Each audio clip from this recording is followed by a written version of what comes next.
Équipe à 8 pour le cas surprise collégial. Je vais vous lire les instructions du camp pour ensuite laisser les juges se présenter un par un. Vous disposez de 15 à 20 minutes afin de présenter votre solution au juge.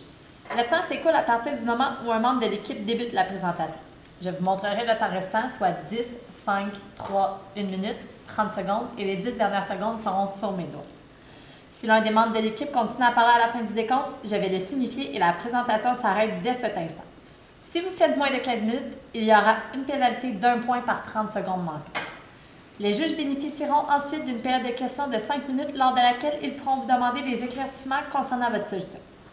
Notez que lors de la période de questions, aucun décompte du temps ne vous est donné, mais si un membre de l'équipe est en train de parler lorsque le compteur affiche 5 minutes, il est autorisé à terminer sa réponse. Les juges peuvent maintenant se présenter. Bonjour, mon nom est Vicky Sanson, je travaille comme coordonnatrice marketing dans son entreprise en agroalimentaire.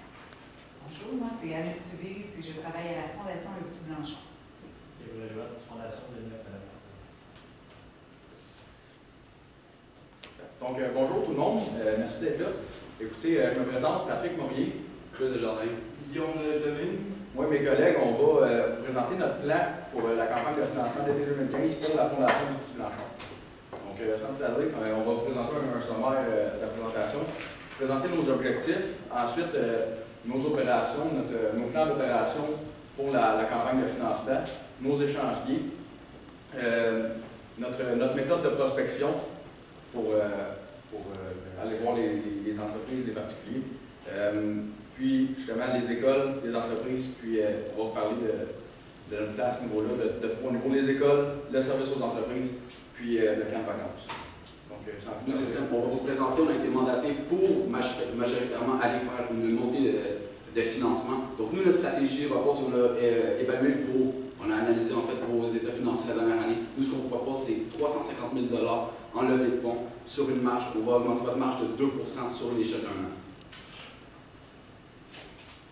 Bon, puis on va commencer par augmenter la notoriété par rapport à la Fondation dans la région de Québec avec les écoles. On va continuer avec ça plus tard, nos 3 façons de développer notre financement. Après, c'est la facilité de l'intégration des jeunes vulnérables dans la société. Ou bien dans notre milieu qu'on veut développer, ou aussi notre objectif de ramasser 350 000 $ de financement. Parce que même si notre objectif primaire était la levée de fonds, on n'a pas voulu perdre de vue en fait la mission de votre fondation. Puis nous, on a vraiment mis en second plan, en fait dans l'objectif secondaire, de vraiment prioriser, valoriser l'intégration des jeunes en milieu social, féliciter un peu leur qualité de vie. Donc, pour commencer, écoutez, le premier plan de la campagne de financement, c'est d'aller visiter les écoles primaires de la région de Québec. Pour ce faire, on va, bien sûr, c'est faire des conférences aux jeunes de niveau primaire, 2e cycle et 3e cycle. Ça va favoriser la notoriété de la Fondation Le Petit Blanchon, Le Petit Blanchon, oui. Puis, écoutez, sensibiliser les jeunes au fait que c'est pas tous les jeunes qui sont issus du milieu normaux, disons, il y en a qui ont eu plus de la misère dans leur grande jeunesse, puis dans leur petite jeunesse. Et puis, c'est pas tout le monde qui a eu la vie facile, donc on veut sensibiliser les élèves du primaire à ce niveau-là. Puis, aussi aller chercher du financement Ensuite, financement secondaire. Nous, ensuite, vraiment, nos plans d'action, on avait la visite aux écoles qui va être un peu plus une levée de fonds secondaire, mais qui va vraiment viser sur la notoriété et la sensibilisation des autres enfants du même âge. Notre majoritaire, en fait, qu'est-ce qu'on va avoir la principale partie de nos efforts, ça va être le service aux entreprises. On va vous expliquer, c'est notre plan d'action, en fait, qui va être vraiment notre levée de fonds à court terme du côté financement. Et un dernier, on a une idée très innovatrice qui va être la fondation d'un camp de jour pour les enfants. Bon, l'échéancier, ça va être une planification rapide. En fait, on va aller directement vers qu'est-ce qu'on doit faire rapidement, comme la prospection envers les entreprises, soit les grandes entreprises, les petites entreprises, puis aussi aller les voir. Nous, ce qu'on voulait faire, en fait, c'est aller voir les entreprises puis leur offrir nos services pour leur monter des projets ou des événements qu'ils veulent faire. Parce que tout le monde sait que dans chaque entreprise, tôt ou tard à Noël ou plus jour de l'an, tout ça. Pendant le temps des fêtes, en fait, il y a souvent une partie réservée aux fêtes. Dans le fond. Fait que les personnes fêtent, ils mangent, ils vont boire, tout ça.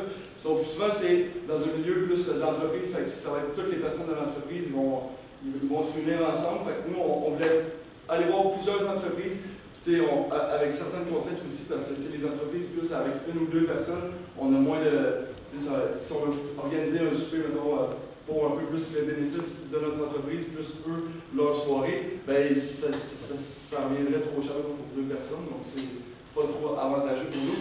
Puis c'est pour ça, en fait, on serait plus dirigé vers de quoi de plus grand, puis de plus. En fait, plus que l'entreprise est grosse, plus que ça nous intéresse à nous. Donc, comme ça, eux aussi, ça va leur faire une belle soirée. On pense pas, on veut pas comme augmenter les frais, tout ça. On va prendre les charges, plus comme un 15 à 25% comme pas de profit, mais pour donner à la fondation directement. Comme ça, on aurait comme les charges plus 20%. Selon bien aussi, il faut comprendre que si l'entreprise veut un très bon souper, très développé avec, mettons, 6 services, c'est sûr que le souper ne sera pas sur 60 $, beaucoup plus. Comme ça, peut-être que si le souper coûte 180, peut-être qu'un 20%, ça n'a pas d'allure non plus aussi. C'est pour ça qu'on va s'adapter aussi en opposition.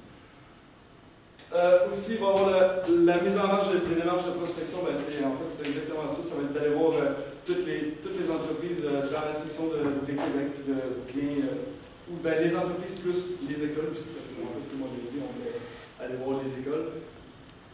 En résumé, en fait, c'est que vraiment notre échéancier, on va miser sur une planification rapide des opérations. Nous, ça ne va pas dépendre de nous, vraiment, de l'échéancier. On va vraiment falloir qu'on s'ajuste selon les entreprises. Vous allez un peu comprendre la mission, un peu qu'est-ce qui va se passer dans nos projets, dans nos 3 grands projets. Donc, nous, ça va être vraiment important de les approcher rapidement, de déterminer une date avec eux et de là travailler avec eux en collaboration. Donc, on va parler des stratégies de prospection, les entreprises visées. Nous, pour rentabiliser le plus la chose, en fait, qu'est-ce qu'on va faire, ça va être vraiment d'aller chercher des entreprises, on se donne un barème d'environ un minimum de 20 employés. On va être capable de bien jouer avec ça. On compte environ un taux de participation qui va être environ de 85%. Donc là, on va être capable de vraiment aller chercher des entreprises qui vont être rentables autant pour nous que pour eux. Ça va être des activités intéressantes. Pour les écoles, publicité et sensibilisation, comme mon collègue Lyon vous a mentionné, c'est qu'on va vraiment aller viser des écoles du secteur. Le but primaire, en fait, comme vous vous rappelez un peu de l'objectif des présences dans les écoles, c'était vraiment de sensibiliser les jeunes de cet âge-là aux réalités que d'autres jeunes peuvent vivre, qui leur est potentiellement inconnues. Donc, pour mettre plus au clair les visites dans les écoles, écoutez, on va commencer ça avec des conférences. Puis comme Guillaume le disait tantôt, c'est important de procéder rapidement pour créer un mouvement de solidarité auprès des jeunes, puis, dans le fond, augmenter la notoriété de la Fondation avant l'été. Donc, on parlait du mois de mars, avril, mai, faire des conférences dans les écoles pour sensibiliser les jeunes. Ensuite, on veut approcher l'administration des écoles afin que, ceux aussi de l'administration des écoles, les commissions scolaires aussi, afin qu'ils puissent implanter un programme de financement. On peut penser un peu au programme d'UNICEF quand on était jeune, qu'on passait à l'Halloween avec les petits boîtes de financement. Les gens allaient voir leur famille, leurs amis. Puis ça. Collectivement, c'est pas un grand apport, mais si on parle de 5 000 élèves, 6 000 élèves qui peuvent apporter un petit peu de chacun à la Fondation, ça commence à faire bien des sous. Puis ça fait une différence dans la vie des jeunes. Donc aussi, on va avoir une présence dans les médias, autant dans les journaux, probablement aux nouvelles aussi, à la télévision, puis à la radio. Ça permettrait encore une fois d'augmenter la notoriété de la Fondation, puis de sensibiliser à la cause qui sont les jeunes qui viennent d'un milieu vulnérable, défavorisé. Le premier but de cette initiative-là, comme on a mentionné au début, c'est que l'objectif primaire est vraiment d'aller sensibiliser les autres jeunes, parce qu'il y a plein de jeunes dans la vie commune de ces jeunes-là, justement, qui ont un déficit ou qui ont vécu un traumatisme. C'est important que les autres soient capables de les accepter, qu'ils soient capables de comprendre la réalité que d'autres vivent. Donc là, nous, c'est vraiment l'objectif primaire, c'est d'aller rejoindre ces jeunes-là, d'être capable de les sensibiliser. L'objectif secondaire, ça va être une mise, comme mon collègue a mentionné, une levée de fonds, en fait. On ne peut pas les obliger, un peu comme le principe d'UNICEF, à aller chercher des fonds. Par contre, ce qu'on peut faire, c'est si on est capable de créer un mouvement de solidarité à l'intérieur de l'école, l'administration, par contre, pourrait être enclin à venir développer un programme où on pourrait offrir le programme de support et de financement, juste afin qu'ils puissent exploiter leurs opérations. Si on peut faire des petites prédictions, disons, non exhaustive. Si on va voir, disons, 6 000 jeunes dans les régions de Québec, puis il y en a 2 000 qui décident de participer à un programme de financement. Si en moyenne, ces 2 000 jeunes-là ramassent 20 $, ça fait toujours bien 40 000 $ de ramasser pour la Fondation du Petit Blanchon. Donc, puis il n'y a pas vraiment de coût à ce financement-là, donc c'est presque une marge de 100%. Ensuite, le dernier point pour ce qui est de la visite dans les écoles, ça serait de parler de présenter le camp de vacances du Petit Blanchon que nous voulons faire en été. Donc, parler d'un camp de vacances aux jeunes, on va vous en parler plus tard un peu. Puis ça serait vraiment de populariser cette idée-là, puis d'inciter les jeunes à venir au camp. On avait parlé de relance de la communication tantôt pour augmenter la notoriété de la Fondation. On trouve que l'exploitation des médias sociaux pourrait se faire davantage. Puis il y a moyen de rejoindre plusieurs personnes avec les médias sociaux. Puis ensuite, on avait pensé à M. Pierre Cassivi, qui est propriétaire de beaucoup de journaux à Québec. Donc lui, on sait tous qu'il est sur le conseil d'administration de la Fondation du Petit Blanchon. Donc M. Pierre Cassivi, en faisant l'apparition dans ces journaux des événements que nous faisons, des conférences à l'école, ça pourrait amener les gens à connaître la Fondation puis à avoir un intérêt auprès de la cause. En fait, M. Cassivi fait déjà certaines parutions, mais on voulait, comme dire, en fait, de le faire hebdomadairement, soit toutes les semaines, au lieu de le faire au mois. Comme ça, les personnes. Parce qu'en fait, on s'est dit que sûrement que les personnes le voient une fois au mois, peut-être qu'elle n'allait pas comme finir par s'en rappeler, puis ça n'allait pas trop bien être vu, si on veut. Mais s'il passait comme à toutes les semaines, sûrement que les personnes finiraient par le reconnaître, par avoir une reconnaissance de l'organisation, des services qu'il offre. Le projet aux entreprises. Le projet aux entreprises, en fait, c'est notre majeur déploiement d'efforts pour un financement à court terme. On sait que les délais ont été donnés jusqu'à la fin de l'été 2015. Donc, on vous explique un peu l'enfant. Qu'est-ce que c'est le service aux entreprises? C'est qu'on aimerait offrir la simple organisation d'activités de cohésion pour les entreprises. C'est facile à gérer, c'est facile à organiser. On attaque, on vise en fait une structure. Donc, déjà de viser une structure, on a 85% plus de taux de participation. C'est facile à inclure, c'est facile d'avoir des gens. Nous, ce qu'on aimerait faire, c'est simplement de solliciter des entreprises de la région qui sont déjà impliquées dans la cause ou dans la fondation, qui auraient déjà un engouement en fait à venir participer avec nous. Simple chose qu'on a à leur offrir, c'est d'offrir leurs activités de cohésion, par exemple les activités de Noël, les activités de lancement d'année, simplement pour renforcer la cohésion de leur entreprise. On peut organiser ça à faible coût, c'est des très très peu de charges. On peut faire une grosse marge dessus, on a planifié environ 25% qu'on pourrait charger de plus. Nous, on a adoré cette formule-là, c'est facile à refaire et de plus, c'est une activité qui a une grande pérennité. Un coup que le projet a déjà été mis sur pied, c'est une formule qui peut se répéter à long terme. C'est une formule qui peut se réoffrir à plusieurs entreprises et qui peut se refaire sur d'autres entreprises. Donc, on est capable de la modeler selon le client à qui on va l'offrir. De plus, vous avez déjà un service de vente en ligne qui marche déjà très bien. En faisant ça, c'est déjà quelque chose qu'on pourra offrir aux personnes qui sont déjà sur place. Les gens qui auront été interpellés lors de ces soirées-là à venir participer au don ou à un mouvement collectif, ils vont peut-être être plus enclins à venir sur Internet, donner un petit plus de dons pour pouvoir participer mieux à ce mouvement de société. On sait très bien aussi que les entrepreneurs qui participent à des causes incitent beaucoup leurs employés à donner ou même prendre des prélèvements sur leur paie pour donner direct à la fondation. Puis, ensuite de ça, qu'est-ce qui va être vraiment excellent, c'est que vous pouvez déjà faire avec un bon nombre d'entreprises. Nous, ce qu'on trouve qui est vraiment très bon dans ce projet-là, c'est que ça va être un excellent entretien des relations à long terme. En fait, juste de pouvoir entretenir cette relation-là avec les donateurs, c'est des super belles activités que vous pouvez les inviter, leur faire des bons prix. C'est une belle soirée où tout le monde peut se réunir, parler de d'autres choses, développer une cohésion qui est autre que du simple téléphone ou du simple courriel. Ensuite, l'explication. Comment procéder en fait? Ressources humaines. Pour les premiers temps, en fait, ça serait super intéressant pour diminuer les charges, tenter un peu le marché, voir comment ça se déroulerait, de simplement déléguer une petite équipe d'organisateurs, faire la prospection, organiser. C'est pas très compliqué, en fait, organiser ce genre d'événement-là. C'est un cocktail, c'est un petit souper, un souper spectacle, un souper bénéfice. C'est très facile à faire. Donc, une petite équipe d'environ 4 organisateurs, ça se peut faire pendant des courts termes, comme on a mentionné également dans la prospection, de le faire faire rapidement, comme si on est capable de s'agencer avec le calendrier de l'entreprise. Et financièrement, l'avantage, ce serait que l'entreprise dépose sur rien, en fait, la fondation, suite à la prise en charge des processus, ce serait simplement de demander un acompte ou un 30% juste pour pouvoir payer les charges, qu'est-ce que la salle demanderait, ou le traiteur, ou les autres personnes impliquées dans le développement du projet. Bon, passons au camp de vacances. Premièrement, c'est un concept innovateur parce que nous, notre but du camp de vacances, les camps de vacances, c'est pas innovateur en tant que tel, c'est déjà connu. Mais nous, notre but, c'est le concept. Le concept, c'est que on veut mixer les enfants de milieux défavorisés avec les enfants de milieux favorisés. Puis en fait, on n'identifiera pas les enfants de milieux défavorisés. Comme ça, en fait, ça va être vraiment d'agencer les personnes. On va faire plein de sports d'équipe, des activités en équipe aussi. Puis, mettons, la piscine, tu es près d'un endroit où est-ce que tu peux faire beaucoup de sport. Comme ça, les personnes vont pouvoir être dehors, avoir beaucoup d'amusement, puis d'être très en lien avec les autres personnes qui participent au camp de vacances. Si je peux me permettre, pour clarifier un peu, le concept à la base du camp aussi, ça serait de prendre des enfants qui sont dans la fondation du Planchon, soit à la maison, soit au fort, les amener l'été dans les camps de vacances, puis dans un camp de vacances, le camp du Planchon, qui serait eux, les enfants seraient là à la longueur d'été en fait, puis les jumeler avec des enfants qui s'inscrivent au camp de vacances, donc des enfants qui proviennent de tous les milieux.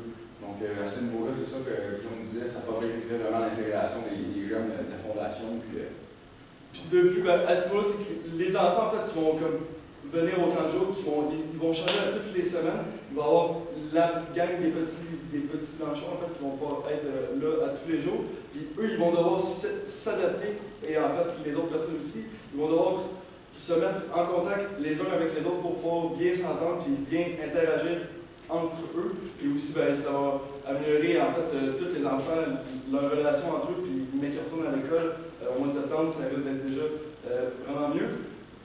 De plus, ça va être les autres personnes qui vont venir à toutes les semaines, que eux, c'est des personnes, en fait, des personnes plus normales qui ont eu une enfance plus simple, si on veut. Donc, eux, ils pourraient comme payer, en fait, leur séjour au camp de vacances.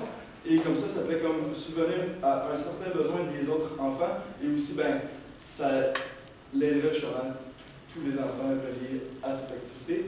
De plus, le camp de vacances, les personnes qui travailleraient là, on irait certainement au centre jeunesse chercher quelques ressources plus spécialisées, si on veut. Puis en même temps, on pourrait donner la chance à des personnes, en fait, qui étudient dans le milieu social, puis comme le travail social, puis tout ce qui est à l'aide des enfants, on pourrait leur donner la chance, en fond, de se pratiquer avec eux, puis de bien interagir avec eux. En même temps, ça ferait comme une bonne synthèse. Puis, pas mal ça, sinon, il y avait aussi, ressources humaines, le matériel, en fait, le camp de vacances, on vient de faire un peu comme la première maison, dans les bois, près des endroits où est-ce qu'il y a beaucoup de sports, comme j'ai dit, un petit peu un lac, un terrain de soccer, un terrain de baseball, un terrain de basketball. Puis comme ça va comme leur permettre justement d'avoir beaucoup de ressources sans avoir à débourser des frais supplémentaires parce que les infrastructures sont déjà là présentes, donc pourquoi pas les utiliser au lieu d'en faire d'autres. En fait, c'est quelque chose qui se fait déjà beaucoup dans le Grand Montréal. Ça va être vraiment d'aller chercher des écoles secondaires, par exemple, qui sont inhabitées ou qui ne sont pas en processus durant l'été. C'est des endroits qui sont faciles à louer, c'est des endroits qui sont faciles à aménager pour un camp de jour. Les activités sont souvent en endroits où on va retrouver les terrains de soccer, les terrains de football, tout ce qu'on peut concentrer des sports d'équipe qui vont renforcer la cohésion entre les jeunes. L'important, c'est vraiment de renforcer la relation, la compréhension et l'acceptation des jeunes à travers les sports. Dans l'explication des procédés, nous, dans les ressources humaines, qu'est-ce qu'on voudrait beaucoup bénéficier là-dedans, c'est qu'il y ait d'autres gens, impliquer d'autres gens. Nous, on visait beaucoup à pouvoir impliquer le plus de gens à l'intérieur de ce processus-là. Qu'est-ce qu'on aimerait beaucoup, ça serait que les employés, en fait, soient des étudiants. On aimerait ça impliquer la communauté étudiante, qui sont en relations sociales, travailleurs sociaux, qui commencent à avoir, qui étudient en fait dans le domaine, qui potentiellement, ils seraient la relève des éducateurs pour le genre d'enfants qui ont ces problèmes-là. Donc, ça serait intéressant de leur donner la chance à ces gens-là de pouvoir avoir une première expérience, de pouvoir avoir un premier contact, de pouvoir se sensibiliser, de pouvoir prendre de l'expérience avec ce type de gens. De cette façon-là aussi, les enfants vont pouvoir comme avoir un contact avec d'autres parents, puis aussi des adultes en fait, puis ils vont avoir la chance de reprendre contact et d'avoir un espoir d'avoir une bonne relation un jour avec des personnes plus âgées. En fait. Donc, bref, les objectifs rencontrés par le camp. Le camp offre aux jeunes un environnement calme, prévisible. On va pouvoir écouter l'enfant aussi, puis en fait, c'est écouter l'enfant aussi, cibler qu'est-ce qu'il y a pour lui, ça va être bien pour lui, parce que tous les enfants vont être différents, ça va être de s'adapter à tous les enfants pour pouvoir bien lui offrir les services qui peuvent l'aider. En bref, tous les objectifs que vous nous avez soumis dans votre soumission, c'est que dans le mandat, c'est tout exactement les objectifs que vous nous avez demandé de viser. Et le camp, cette idée innovatrice-là répond à tout ce que vous recherchez. Donc, merci d'être là, merci de nous écouter. On trouve que la Fondation du Blanchon, qui a été mise sur pied en 2011, a pris déjà un très bon départ, et on pense vraiment que ce plan de financement-là pourrait l'amener à un niveau encore plus haut. Donc, nous, comme recommandation, en fait, on vous suggère vraiment d'aller dans le court terme. Une solution aux entreprises, c'est une solution, c'est une recette qui a une bonne pérennité, qui va vous assurer un bon rendement à court terme. Ensuite, ça doit un peu plus travailler sur la notoriété avec les écoles primaires, de sensibiliser la relève. Je vais devoir vous interrompre, le 20 minutes est terminé. Merci. Merci.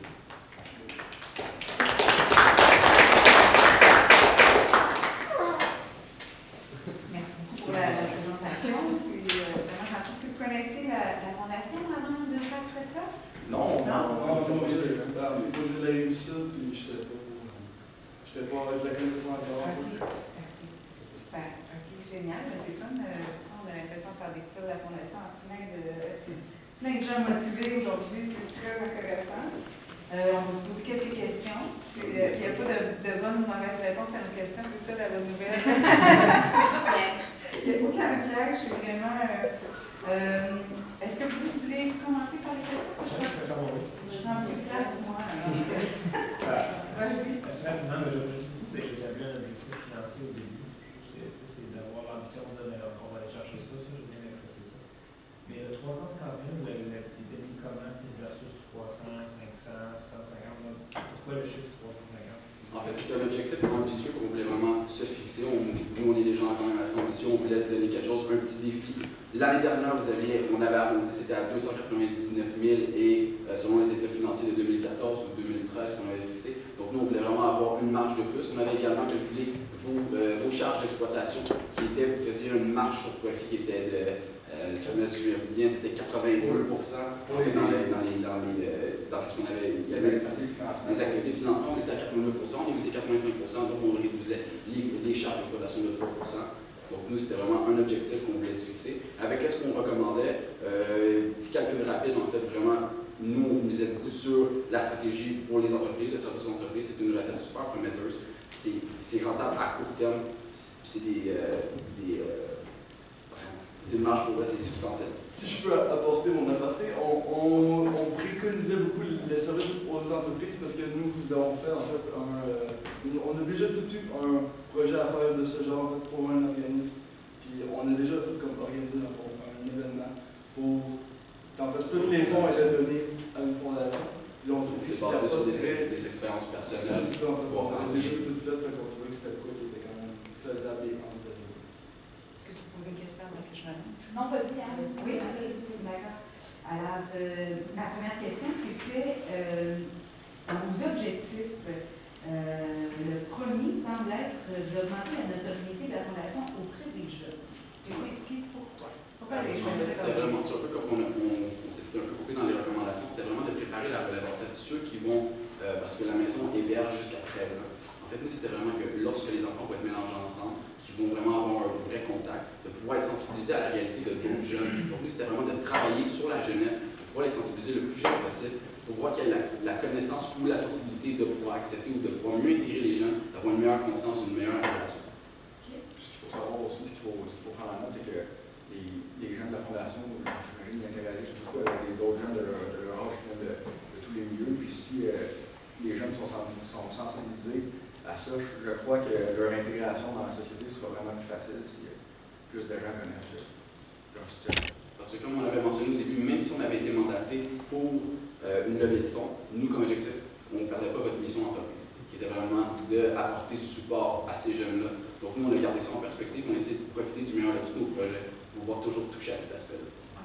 Ben, en fait, moi, je trouve ça très louable, vos objectifs, parce que c'est tout à fait normal. Vous ne connaissez pas la fondation de fond en comble, vous ne connaissez pas les limites, dans le fond, même légales. Fait que ça, c'est tout à fait normal, on n'en tient même pas compte. Moi, j'aurais. C'est pas une question, c'est peut-être plus une remarque. En fait, c'est que le mandat est vraiment au niveau de la levée de fonds. J'ai comme l'impression que vous êtes laissé un peu dépasser par votre désir d'intégrer les jeunes, de les mettre en contact avec d'autres. Puis j'ai senti peut-être dans la présentation, je ne savais plus où j'étais. Est-ce que je suis avec des gens qui veulent aider, dans le fond, plus au niveau social, ou je suis avec vraiment une équipe qui va aider la Fondation à lever des fonds, là.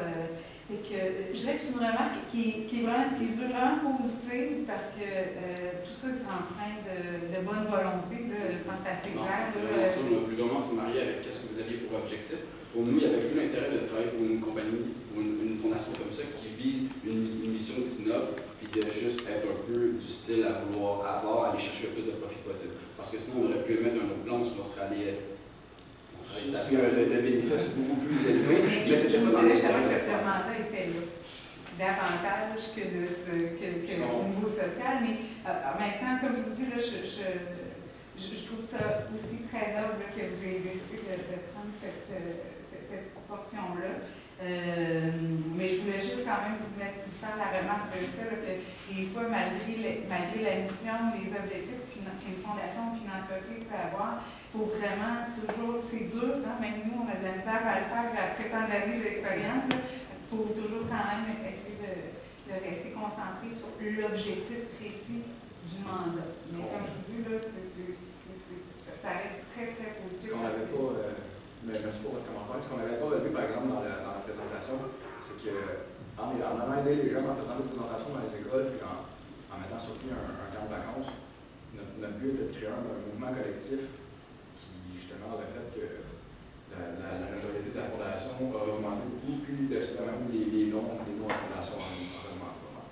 Puis pour les ressources, nous, vous avez vu qu'on était trois personnes, là, donc le président fondateur, j'ai beaucoup de noms, on a beaucoup d'ambassadeurs, comme vous avez pu voir, là, mais les ressources, comme par exemple pour organiser, parce que j'ai trouvé l'idée vraiment chouette, là, ce que vous avez déjà fait donc dans d'autres entreprises, mais vous allez les chercher où? C'est qui là, le comité organisateur de 4 personnes? J'ai trouvé comment ces personnes? Le comité organisateur a la même chose. Moi, personnellement, assez personnel, c'est que moi, je m'unifie toujours, en fait, j'aime tout ça faire profiter les gens autour de moi. Je ne suis pas beaucoup dans le mouvement étudiant, je trouve que c'est des gens à qui on devrait donner la chance. Donc, au moins, un étudiant qui veut se démarquer, qui veut s'impliquer dans sa communauté, qui peut offrir le service pour pas grand-chose, en fait, en charge, qu'on est capable de donner sa chance, ses premières expériences, pour moi, ça n'a pas de prix. Donc, moi, vraiment, à chaque fois que j'ai fait des projets, j'aime ça aller chercher la communauté étudiante de d'autres cégeps, de pouvoir les impliquer dans des projets. Moi, je trouve que c'est excellent comme solution. Sinon, juste aller chercher les organisateurs qui vont pouvoir s'impliquer et de là, juste à mettre un peu leur salaire en fait dans les charges. Avec ce qu'on avait comme marge, c'est quelque chose de vraiment acceptable, c'est quelque chose de super réaliste de pouvoir faire. Fin de la période de classe. Merci.